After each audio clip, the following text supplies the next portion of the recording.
Fala galera, aqui é o Paulo Aragão falando, sejam todos bem-vindos ao Giro Bitcoin, esse podcast diário que vai te informar no menor tempo possível sobre as últimas notícias que agitaram o mercado cripto mundial. Para começar o episódio de hoje, sexta-feira, dia 14 de março de 2025, cada unidade do Bitcoin voltou a superar a marca dos 83 mil dólares americanos, com uma valorização de aproximadamente 1,7% nessas últimas 24 horas. O Ether, segundo maior criptoativo do mercado, também está com uma valorização de aproximadamente 1,4% nesse mesmo período, e cada unidade nesse momento voltou para a marca de 1.900 dólares. A gente tem visto o mercado bastante volátil. A gente tem o Bitcoin, o Ether, o XRP com uma valorização nessas últimas 24 horas, mas a gente tem BNB, Solana, Tron, Dogecoin, Pi, Stellar, Hedera com desvalorização dentro do mesmo período. Então, dentro do próprio top 15, top 20 de criptomoeda, a gente vê cenários bastante diferentes entre si.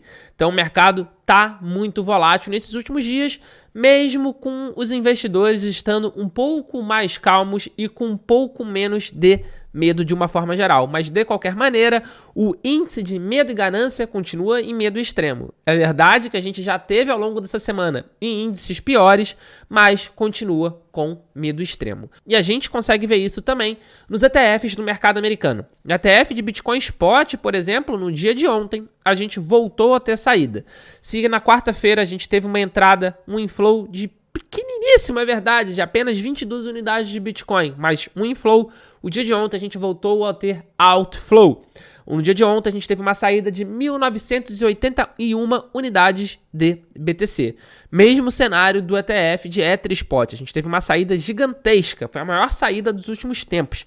Uma saída de 38.590 unidades de ETH, que em dólar americano dá 73,6 milhões. Curiosamente, vale ressaltar, a gestora que teve a maior saída no dia de ontem, por muito, foi a Grayscale, com uma saída de mais de 21 mil unidades de ETH. A Grayscale é aquele ETF que já existia antes, ele era um trust, ou seja, um fundo não negociado em bolsa, que conseguiu se converter com a autorização da SEC para um ETF. E com isso, a taxa de administração dele era mais alta e eles optaram por não reajustar. Então, uma taxa de administração muito acima da taxa de administração dos outros ETFs. Muitas vezes, quando a gente vê uma mudança grande dessa do ETF da Grayscale, é uma saída grande do ETF da Grayscale, é uma sinalização de que esse valor vai entrar em algum outro ETF. Vamos acompanhar de perto para ver o que vai acontecer e, naturalmente, a gente vai trazer para você aqui no Giro Bitcoin. Mas, sem sombra de dúvida, os fatores macroeconômicos ainda não são tão positivos. É verdade que ao longo do dia de hoje a gente tem o índice da Dow Jones e a Nasdaq também tendo uma valorização ao longo desse dia. Dow Jones está com uma valorização de cerca de 1% e o Nasdaq de quase 1,7%. O mercado está cerca de meia hora aberto. Mas os fatores macroeconômicos ainda não são os melhores possíveis.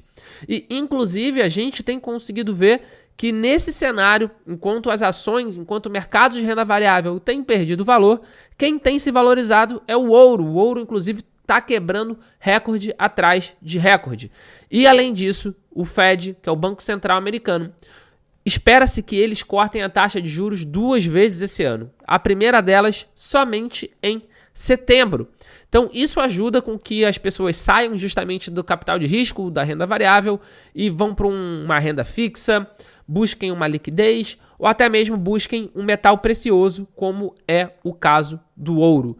E esses fatores macroeconômicos englobam naturalmente a trade war, que é a guerra tarifária travada pelo Trump contra outros países que eram, então, e continuam sendo, na minha opinião, seus aliados, entre eles Canadá e México. Mas a parte especificamente do Canadá pode afetar o mercado cripto. Como? Para a gente entender isso, a gente tem que partir de duas premissas. A primeira premissa é de que hoje a gente tem uma grande parte do poder computacional do Bitcoin, de mineração, nos Estados Unidos. Então, os Estados Unidos têm bastante mineração em território nacional. E mineração, naturalmente, demanda energia elétrica. E aí vale a gente ressaltar que alguns estados americanos importam energia elétrica do Canadá, especificamente da província de Ontário. E o que aconteceu? Com a trade war, com essa guerra tarifária, o primeiro-ministro de Ontário, Doug Ford, ele criou uma tarifa retaliatória. Ele também está colocando 25% de taxa na exportação de energia elétrica para os Estados Unidos. Então, essa trade war pode impactar a mineração de Bitcoin, porque, naturalmente, aumento do custo de energia elétrica, aumenta o custo de mineração, e com isso pode ser que não seja mais rentável para esses mineradores continuarem a operação. A gente precisa acompanhar de perto para ver o que vai acontecer nas próximas semanas, especialmente, se essas tarifas vão continuar, e a gente vai estar trazendo isso para vocês aqui no Giro Bitcoin.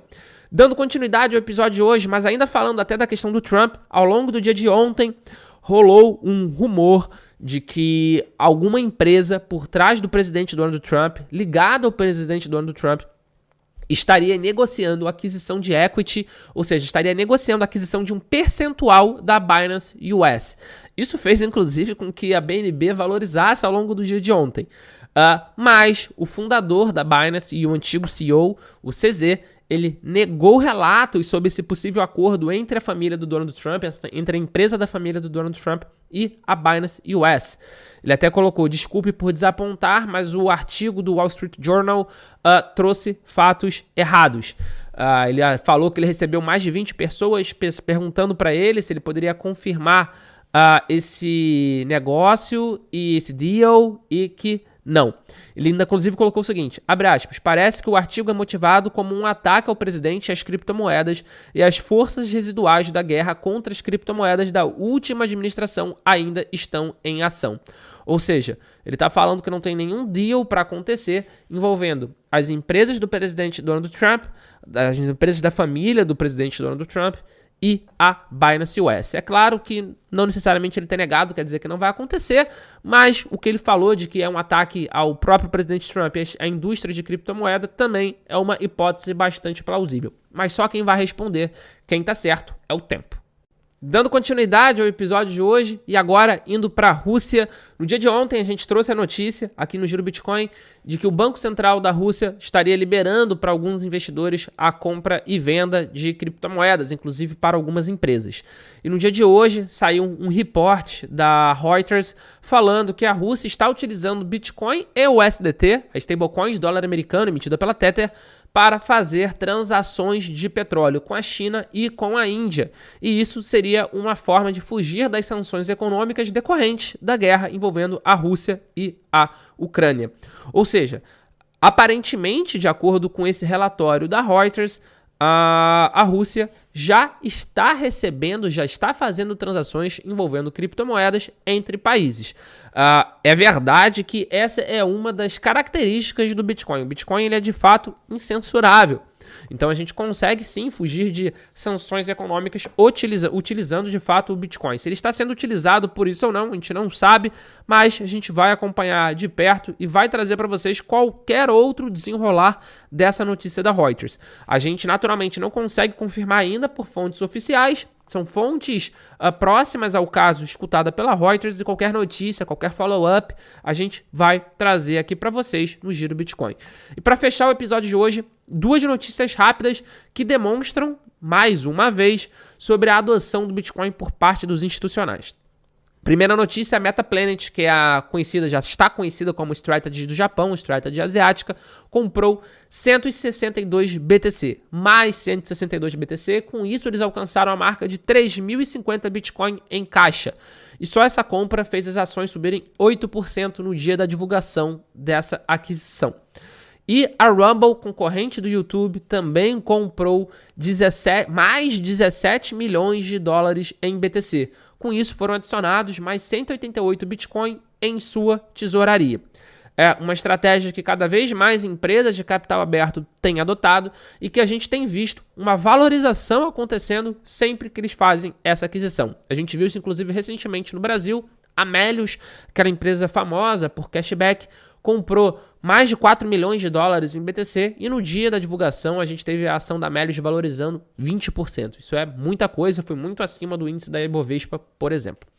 Esse foi o Giro Bitcoin de hoje. Muito obrigado pela sua companhia. Se você chegou até agora aqui no episódio, você já sabe.